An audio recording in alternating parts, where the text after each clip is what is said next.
And now, young Widder Brown. After Ellen Brown expressed her indefinable fear to her fiancé, Dr. Anthony Loring, regarding the complete change which has come over Louise Simpson with the death of Louise's hated husband, Alex, Louise, who has always been in love with Anthony, lost no time in getting him to agree to visit her at her palatial home in Simpsonville. Meanwhile, unaware of this, Ellen is changing into a different dress for her luncheon date with Anthony, saying to her good friend, Noreen Temple, "You don't think this dress is too summery, do you, Noreen? I feel I want to wear something like this for my luncheon date with Anthony today." It looks lovely, Ellen. You seem to be in a celebrating mood.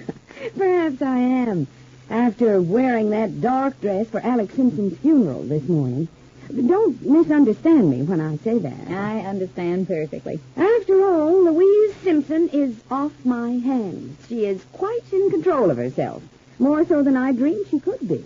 My Herbert would kill me for saying this about a client, but he told me that the way Louise went over her husband's will, she certainly didn't act as though she felt bad that Alex died. It's rather terrible, isn't it?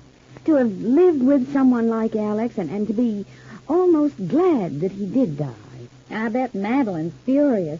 Still engaged to Alex's penniless brother, Christopher, and Louise is rich as rich.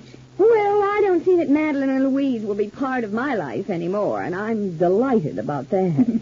The really important thing now is... would you answer the telephone for me, Noreen? Of course. Hello? Hello, who's this? It's Noreen, Anthony. Oh, Noreen. May I talk to Ellen, please? Just a second. You go, Ellen. Oh, thanks. Hello, Anthony?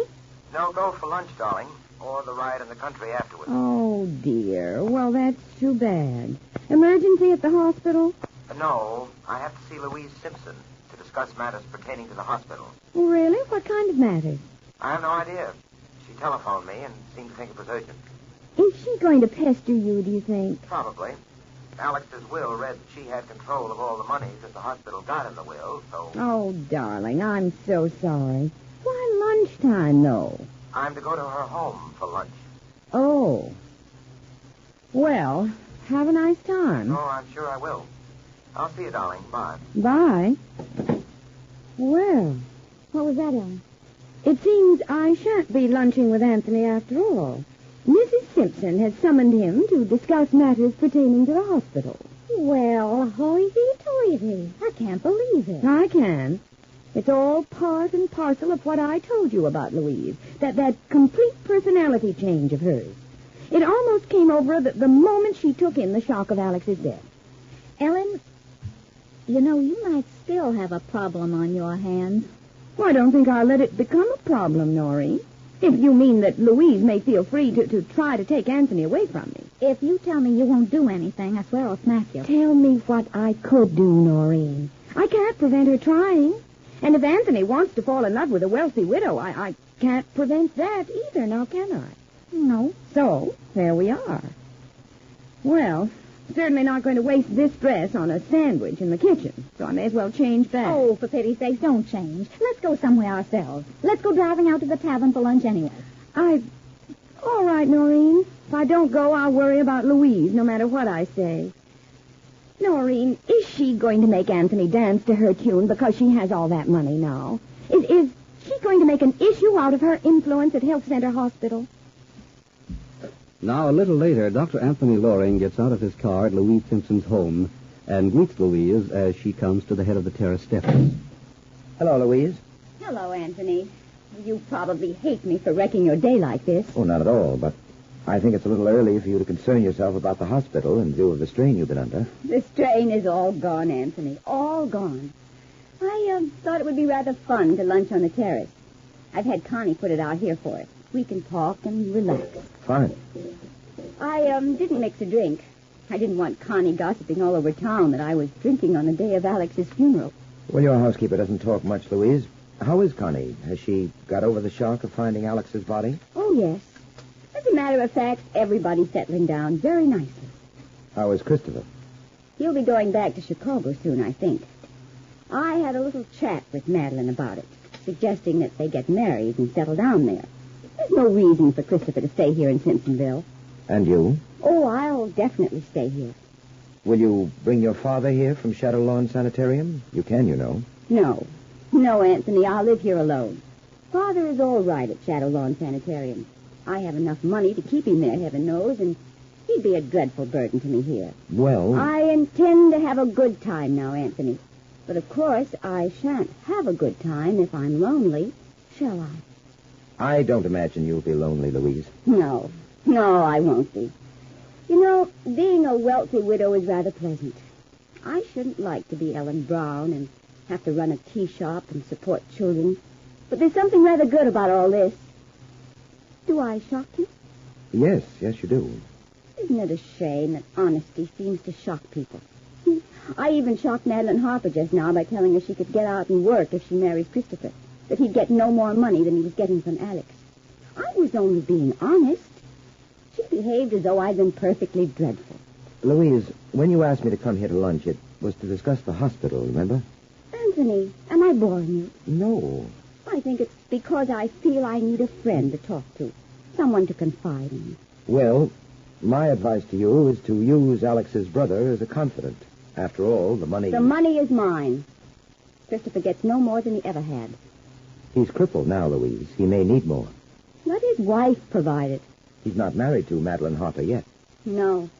And I doubt if she will marry him. Because if Madeline doesn't see an increase in the allowance coming, she'll find a reason for not marrying Christopher. Christopher is in a bad way emotionally. You could do a lot for him if you kept him here and tried to help him work out whatever's disturbing him. He never helped me when I needed his help. He was always a coward and a weakling. And now I have no intention of being considerate or even remotely interested in him. But, Louise... I'm going to develop this new personality of mine, Anthony. I'm going to use it to be important, to gain respect from people. Now I'm the wealthy Mrs. Alex Simpson, and people are going to do what I say. What are you thinking? Well, right now I'm wondering if making people do what you say applies to me, because I'm superintendent of the hospital to which the Simpson estate lends financial support. Do I have to tell you what I'm thinking? I don't know, Anthony. I think it would be good for you to be a little more sympathetic, more understanding. The words aren't synonymous, Louise. Sympathetic and understanding.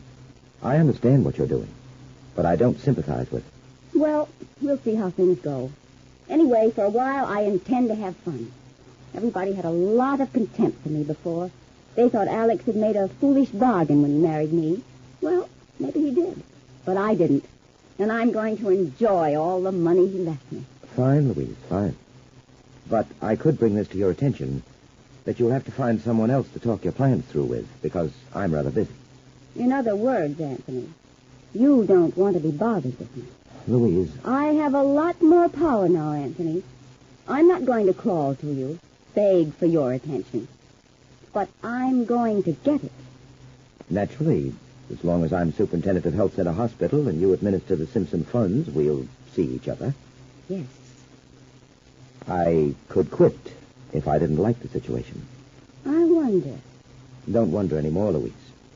Because women who use the purse strings as a kind of whip don't appeal to me.